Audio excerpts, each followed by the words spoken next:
Welcome back to Under Oath. Today, we're going to be talking to actor Kyle MacLachlan and investigative journalist Josh Davis, who are working on their podcast Varnamtown, on Podcast One. Gentlemen, can you hear me? We got you loud and clear, Jeff. Thank you.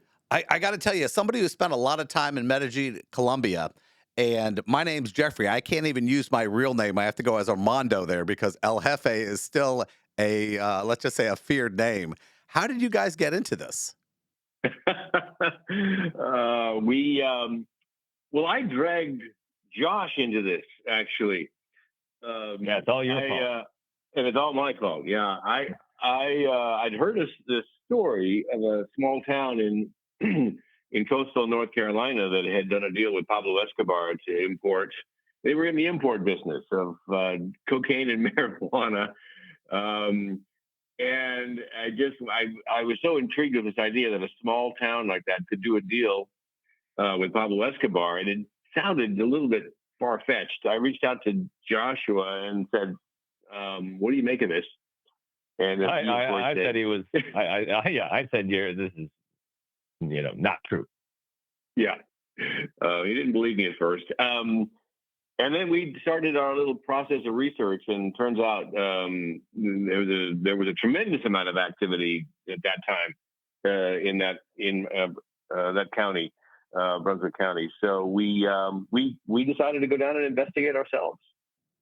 It's always interesting to me as a criminal defense attorney when people always assume that crime is not happening, that the mob does not exist, that these organized crime areas are just myths that we put in television shows and movies.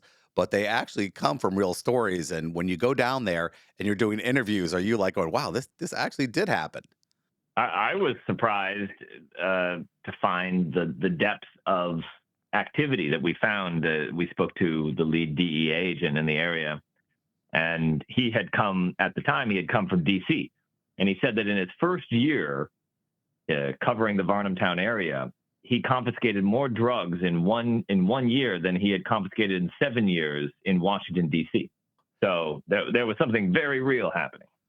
The hard thing with that kind of money is there are so many people benefiting that sometimes it's overlooked. Like I grew up in Miami where, Colombia and the drug trade built downtown Miami and a lot of the city. I can't even imagine what people's excuses were for allowing it to happen.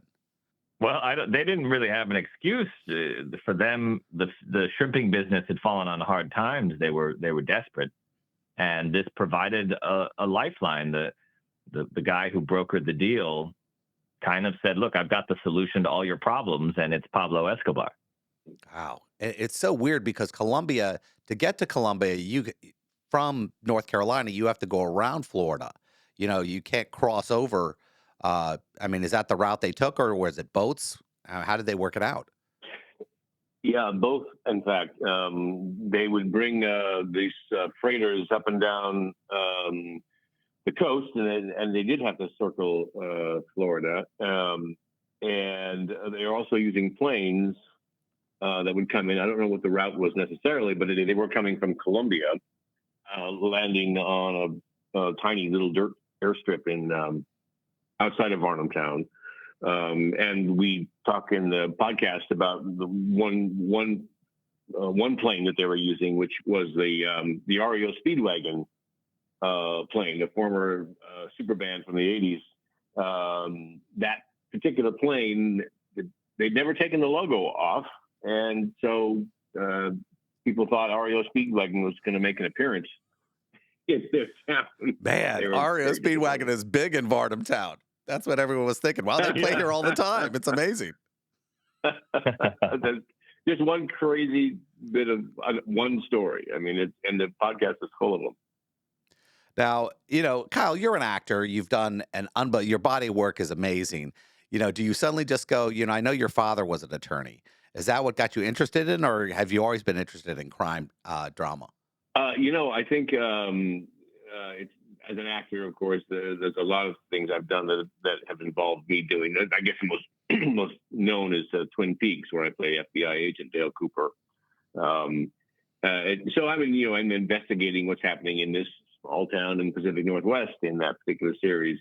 So I have curiosity about it for sure. And and an interest. And I think the Varnum Town story was one where I couldn't really believe what I was hearing when I heard the story for the first time, and I needed another set of ears, eyes and ears on this, and that's I reached out to Joshua Davis and said, what do you make of this?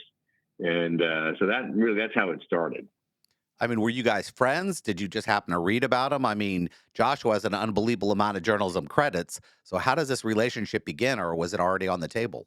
I met Kyle through his wife, and I had met Desiree in New York, and then she introduced me to Kyle, and next thing I know, Kyle's talking about organic soap and Pablo Escobar in coastal North Carolina.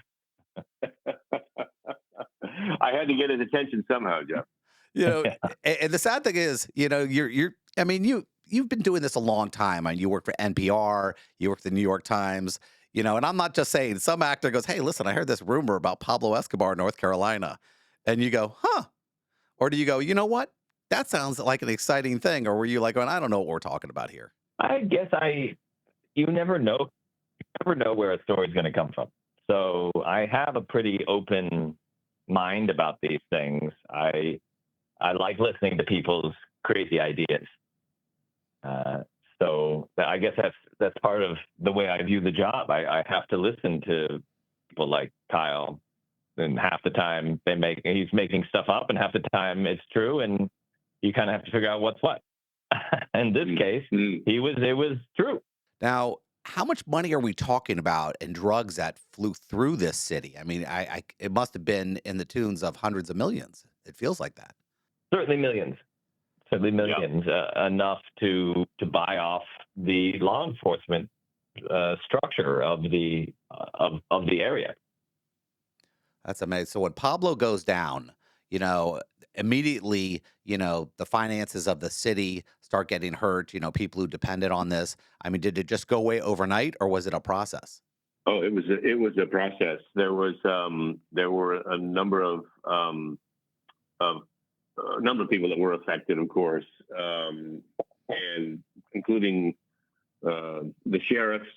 A couple sheriffs went down. The character of Dale Varnum, who we talk about and we meet in the podcast, who was somewhat responsible for actually instigating this whole relationship, ended up turning most of the people in the community turned them over to law enforcement, and they were prosecuted, and was a real twist in the story, and we'll hear about that as we get further into it. One thing about a good story, I went to the School of Florida Journalism a long time ago, and a good story sometimes peels its way back slowly. I mean, how quickly were you going, wow, this is a story and we have something immediately? Or was it, let's look into it? I mean, how long did the research take before you realized you were actually looking at something that happened? We spent a lot of time. I mean, all told, it was a couple of years. But pretty early on, we met a guy named Roger Morton, who was one of the few people who had stood up against this and said, no, this is not right. This is not good. This is not what the community should be doing.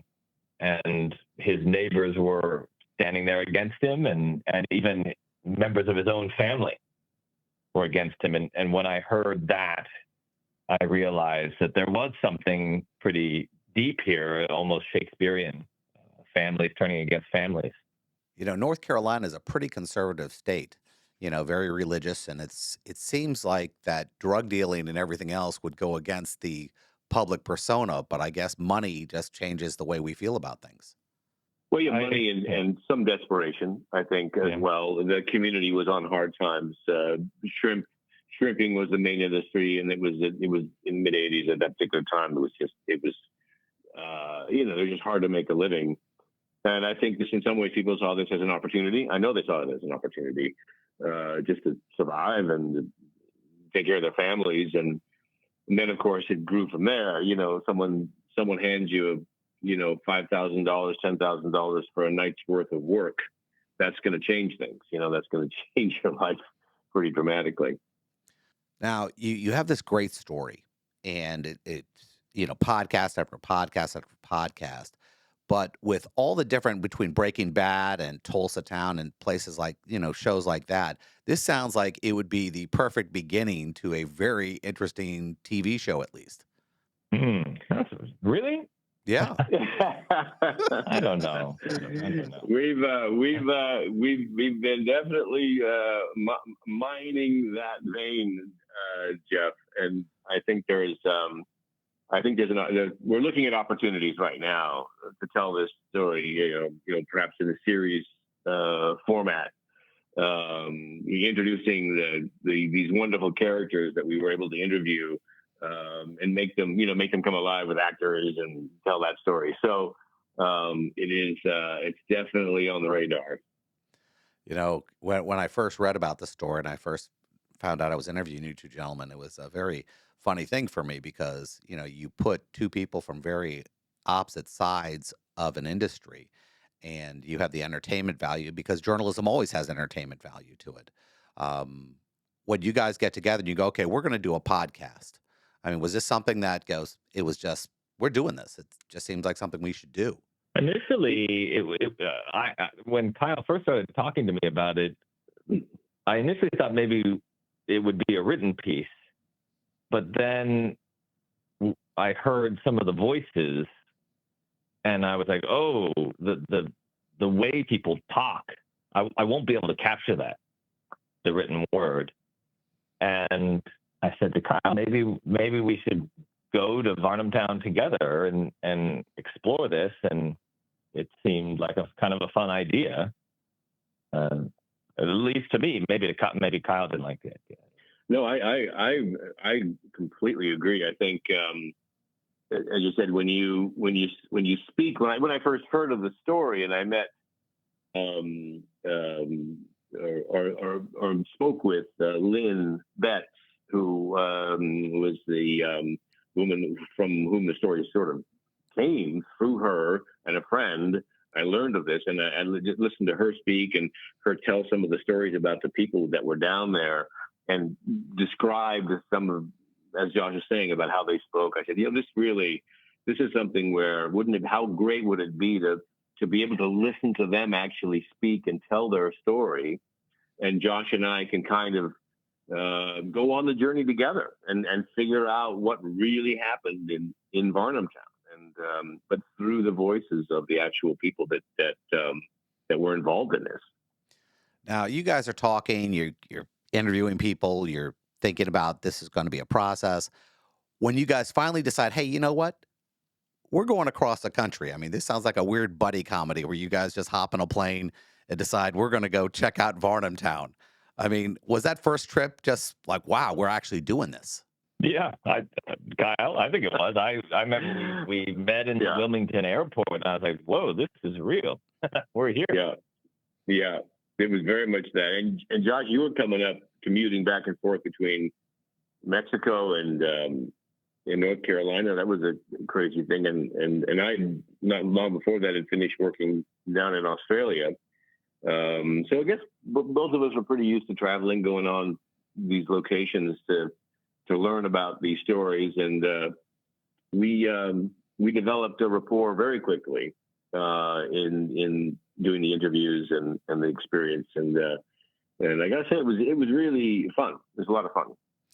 Now, Kyle, your wife has, had to live with you being an actor and traveling, doing everything else like this. And now you're going, honey, I think I want to be a journalist. I want to explore this story. How do you even try to sell that to her? Well, she is pretty successful in a number of different arenas, and she's actually always encouraged me. And she was the one who encouraged me to sort of move in this direction with the idea of a podcast as well. She has a way of looking forward. She's a visionary, I think, and she saw that this would be something that would be worthwhile told in that format. And she was absolutely right. So she's there all gung ho and encouraging me to move forward. Now, how do you even try to explain to your friends, okay, what are you doing now? Well, I had this gig and now I'm doing investigative journalism in North Carolina. Are your friends like, wow, that's just so cool? They just, yeah. I mean, when I say, when I tell them some of the things that I have done or I'm doing, no one is surprised anymore. Basically, Jeff. When I say, "Hey, I've got this idea, I'm going to go and explore this little community in North Carolina," and they said, "Well, didn't you shoot Blue Velvet in North Carolina?" I said, "Yes, in fact, I did. I'm going back, not even an hour's drive from where we shot Blue Velvet. We're going back to North Carolina to explore the story." Now, Josh, you had mentioned something about, listen, I was going to write a story, but I realized I had to flesh this out because these voices needed voices more than the written word. And I think we're really moving away from print journalism more into this, where people want to hear the voices. They want to see things. I mean, I don't want to say TMZ and anything like that, but I think we are moving, it's sad, but I think we're moving away from print journalism more into we need a more multimedia approach to telling a story. I mourn that. I I came up as a print journalist, as a writer. I still think of myself as first and foremost a writer. Uh, so I can't imagine stopping that. I can't imagine the loss of that. It seems so sad to me.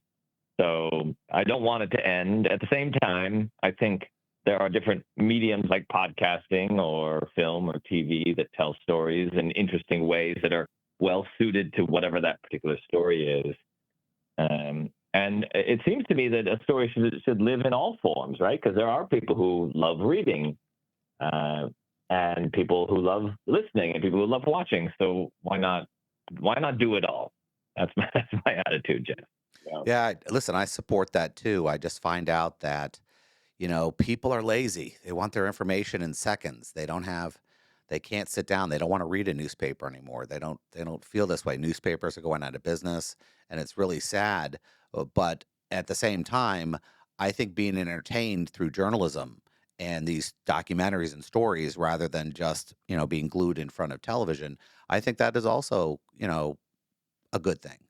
Yeah, I mean, engage other people is I think one of the primary points of journalism, and understanding somebody else's experience is critical for us all to be able to get along. I can't tell you how much I appreciate talking to you two gentlemen. And I can't wait to listen to the podcast. And I really do hope that this goes to the next level where I can watch this on TV as a show one day because it seems like there's a lot of meat on this bone. I agree, Jeff. I think we both, Josh and I, feel that way, and we'll do our best. All right, take care, gentlemen.